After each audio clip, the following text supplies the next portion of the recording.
여호와께서 에돔 사람 하닷을 일으켜 솔로몬의 대적이 되게 하시니 그는 왕의 자손으로서 에돔에 거하였더라. 전에 다윗이 에돔에 있을 때 군대 지휘관 요압이 가서 죽임을 당한 자들을 장사하고 에돔의 남자를 다 쳐서 죽였는데, 요압은 에돔의 남자를 다 없애기까지 이스라엘 무리와 함께 6달 동안 그곳에 머물렀더라. 그때 하닷은 작은 아이라. 그의 아버지 신하 중 에돔 사람 몇몇과 함께 도망하여 애굽으로 가려 하여 미디안을 떠나 바란에 이르고 거기서 사람을 데리고 애굽으로 가서 애굽 왕 바로에게 나아가매 바로가 그에게 집과 먹을 양식을 주며 또 토지를 주었더라. 하닷이 바로의 눈앞에 크게 은총을 얻었으므로 바로가 자기의 처제 곧 왕비 다브네스의 아우를 그의 아내로 삼으매 다브네스의 아우가 그로 말미암아 아들 그누밧을 낳았더니 다브네스가 그 아이를 바로의 궁중에서 젖을 떼게 하매 그누밧이 바로의 궁에서 바로의 아들 가운데 있었더라. 하닷이 애굽에 있어서 다윗이 그의 조상들과 함께 잔 것과 군대 지휘관 요압이 죽은 것을 듣고 바로에게 아뢰되 나를 보내어 내 고국으로 가게 하옵소서. 바로가 그에게 이르되 내가 나와 함께 있어 무슨 부족함이 있기에 내 고국으로 가기를 구하느냐? 없나이다. 그러나 아무쪼록 나를 보내옵소서. 하나님이 또 엘리야다의 아들 르손을 일으켜 솔로몬의 대적자가 되게 하시니 그는 그의 주인 소바 왕 하닷 에셀에게서 도망한 자라.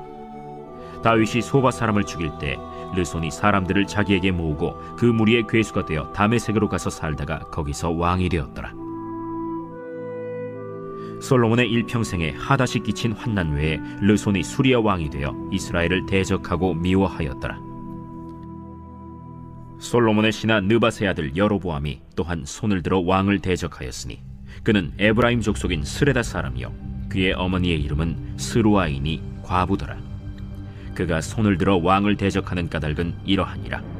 솔로몬이 밀로를 건축하고 그의 아버지 다윗의 성읍이 무너진 것을 수축하였는데 이 사람 여로보암은 큰 용사라.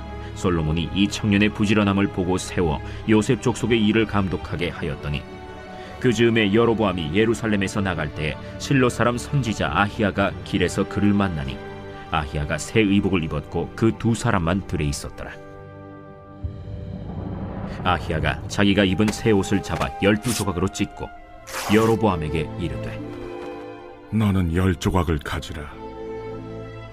이스라엘의 하나님 여호와의 말씀이 내가 이 나라를 솔로몬의 손에서 찢어 빼앗아 10지파를 내게 주고 오직 내 종 다윗을 위하고 이스라엘 모든 지파 중에서 택한 성읍 예루살렘을 위하여 한 지파를 솔로몬에게 주리니 이는 그들이 나를 버리고 시돈 사람의 여신 아스다롯과 모압의 신 그모스와 암몬 자손의 신 밀곰을 경배하며 그의 아버지 다윗이 행함 같지 아니하여 내 길로 행하지 아니하며 나 보기에 정직한 일과 내 법도와 내 율례를 행하지 아니함이니라. 그러나 내가 택한 내 종 다윗이 내 명령과 내 법도를 지켰으므로 내가 그를 위하여 솔로몬 생전에는 온 나라를 그의 손에서 빼앗지 아니하고 주관하게 하려니와 내가 그의 아들의 손에서 나라를 빼앗아 그 10지파를 내게 줄 것이요. 이 하나님을 향한 솔로몬의 마음이 나누어지게 됩니다. 그러자 그 마음이 나누어지니까 하나님께서 허락하신 나라도 나뉘게 돼요. 이 솔로몬의 번영과 이스라엘의 안정은 하나님에게서 비롯됐던 것입니다. 근데 여러분, 하나님을 떠나면 모든 게 무너져요. 솔로몬이 섬겼던 우상은 아무것도 아닙니다. 오직 하나님만이 유일한 하나님이시죠. 우리가 하나님께만 마음을 드리고 순종하며 섬겨야 되는 이유입니다. 여러분, 솔로몬은 자신에게는 어떤 대적도 없다라고 자랑합니다. 이것은 맞는 말이기도 하고 틀린 말이기도 합니다. 하나님이 그와 함께 하실 때는 대적자가 없었습니다. 세상의 모든 나라와 왕들이 솔로몬 앞에 엎드리고 섬기죠. 그러나 그가 하나님을 떠나고 하나님의 심판이 선언되자 이제는 원수들이 일어나서 그를 대적하고 있습니다. 원수가 없었던 것이 아니라 하나님께서 그 원수들을 억눌러 주셨던 것이죠. 우리를 넘어뜨리려는 원수는 항상 있습니다. 중요한 것은 원수의 존재가 아니라 우리가 혼자 있느냐 하나님과 함께 있느냐 하는 것이죠. 혼자서는 원수를 이길 수가 없습니다. 그러나 하나님 안에서는 이길 수가 있는 것이죠. 마음을 다해서 우리는 하나님을 붙들어야 됩니다. 하나님은 하닷을 일으켜서 솔로몬을 대적해 하십니다.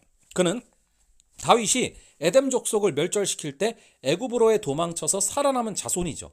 애굽에서 바로의 인정을 받고 호의 속에 바로의 처제와 결혼해 살았습니다. 그는 애굽에서 충분히 평안한 삶을 살 수 있었어요. 그러나 그의 마음속에 이스라엘에 대한 분노가 있었습니다. 다윗이 죽었다는 소문을 들었어요. 하나님과 함께한 다윗은 무서웠지만 하나님을 떠난 솔로몬은 전혀 무섭지가 않았던 것이죠. 그래서 그는 돌아갔습니다. 세상은 하나님을 떠난 신자를 가장 쉬운 먹잇감으로 보는 것입니다. 이 하닷이 애굽에서 자랐다는 사실이 중요합니다. 이 애굽 이집트는 이스라엘의 원수가 되는 나라예요. 그러나 솔로몬은 애굽과 좋은 관계를 유지했습니다. 애굽의 왕 바로의 딸을 아내로 삼아 극진하게 대했고 말과 병거를 비싼 값을 주고 구입했습니다. 이 솔로몬의 마음속에 애굽은 원수가 아니라 동료였던 것이죠. 의지할 대상이었습니다. 그런데 결국 그곳에서 솔로몬의 대적이 자라나고 있는 것이죠. 하닷은 그곳에서 힘과 세력을 얻었습니다. 애굽을 향한 솔로몬의 호의는 대적 하닷이라는 고통의 열매를 맺을 뿐이었죠. 이 죄악을 사랑하면 세상을 향한 미련이 우리에게 고통으로 돌아올 뿐이다라는 것을 너무나 잘 지적해주고 있습니다. 이후에 23절에서 하나님이 르손을 일으켜서 솔로몬의 대적이 되게 하십니다.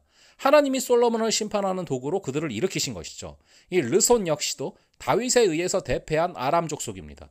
그도 이스라엘을 향한 분노와 원망이 가득했습니다. 다메섹에서 무리를 모으고 왕이 되어서 솔로몬을 대적하는 것이죠. 하나님이 세우신 왕이 자기 자리를 스스로 잃어버리자 이제는 곳곳에서 악인들이 스스로 왕이 되어서 나섰습니다. 영원하고 안전한 왕이신 하나님을 떠나면 악한 자들이 다스리는 세상이 열리는 것이죠. 말 그대로 춘추 전국 시대가 열리던 것입니다. 이 이스라엘은 하나님의 은혜로 풍요와 평안을 누렸습니다. 온 땅에 기쁨과 감사가 넘쳤죠. 하나님께 올려드리는 제사와 찬송이 가득했습니다. 하지만 이제는 북쪽의 아람이 남쪽의 에돔이 이스라엘을 대적합니다. 이스라엘 땅에 우상의 산당이 세워질 때 사방에서 원수들의 공격이 일어난 것입니다. 가장 지혜롭다고 여겨졌던 솔로몬이 가장 미련한 선택을 한 것이죠. 하나님을 떠난 자는 지혜로운 결정도 할 수가 없습니다. 강력했던 솔로몬의 나라는 결국 원수들의 공격에 무너지게 됩니다. 우리가 이런 것을 타산지석으로 삼아서 오늘도 하나님을 의지하며 걸어갈 수 있기를 간절히 바랍니다. 잠시 기도하겠습니다. 아버지 하나님 감사합니다. 오늘의 이 말씀을 통하여서 우리의 대적이 어떤 상태이냐보다 훨씬 더 중요한 것은 우리가 혼자 있느냐 하나님과 함께 있느냐인 것을 바라봅니다. 아버지 아무리 하나님과 함께 있던 자도 하나님을 떠났을 때 그 세상이 우습게 보고 먹잇감으로 바라봄을 바라보게 됩니다. 하나님을 떠나지 말게 하시고 하나님과 함께하며 승리할 수 있는 역사를 허락하여 주시옵소서. 감사드리옵고 이 모든 말씀 우리 주 예수 그리스도의 이름으로 기도합니다. 아멘. 그럼 또 다음번에 뵙도록 하겠습니다.